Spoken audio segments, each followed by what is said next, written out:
স্বরলিপি আজ একাই লড়াই করছেন জীবনের মঞ্চে। সিঙ্গেল মাদার হিসেবে নিজেকে বড় করে তোলাই এখন তার জীবনের মূল লক্ষ্য। প্রাক্তন স্বামীর সঙ্গে কোনো যোগাযোগ নেই অভিনেত্রীর।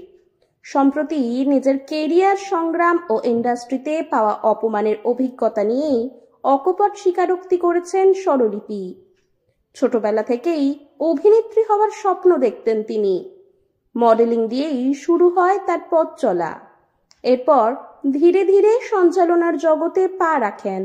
সেই সময় জি বাংলার জনপ্রিয় রিয়েলিটি শো হাউমাউ খাওয়ের সুযোগ আসে তার জীবনে। সালটা ছিল 2005। সেই শোয়ের সঞ্চালক ছিলেন মীর। দীর্ঘ বছর পর স্বরলিপি বললেন তার সাথে হওয়া এক অপ্রীতিকর ঘটনার কথা। প্রায় 2 দশক আগের ঘটনাটি মনে করে অভিনেত্রী বলেন, মীরদার মনে আছে কিনা জানি না, ওই হরিদাসের বুলবুল ভাজা নিয়ে দাঁড়িয়ে আছে।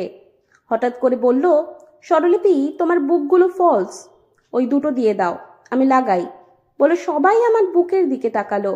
আমি এত অপমানিত বোধ করেছিলাম, মনে হয়েছিল কোথাও গিয়ে একটা শালীনতার লাইন থাকা দরকার। দিনের শেষে আমি তো মেয়ে, আমার কিছু সিক্রেট পার্ট আছে, সেগুলো নিয়ে আলোচনা করা যায় না।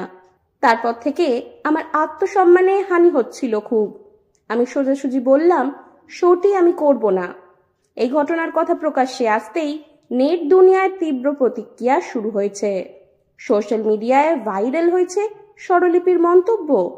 অনেকেই স্বরলিপিকে সমর্থন জানিয়ে মীরের সমালোচনায় মুখর হয়েছেন। কেউ কেউ আবার প্রশ্ন তুলেছেন, এত বছর পর কেন এই প্রসঙ্গ তুললেন অভিনেত্রী?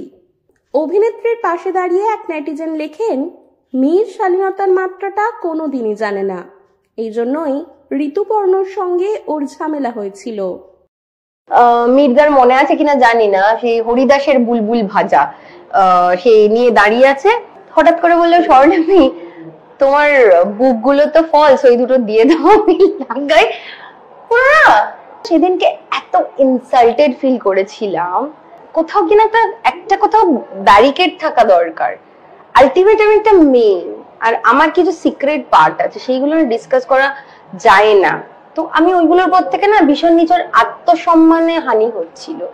তো আমি ডিরেক্টলি বললাম যে আমি করবো না।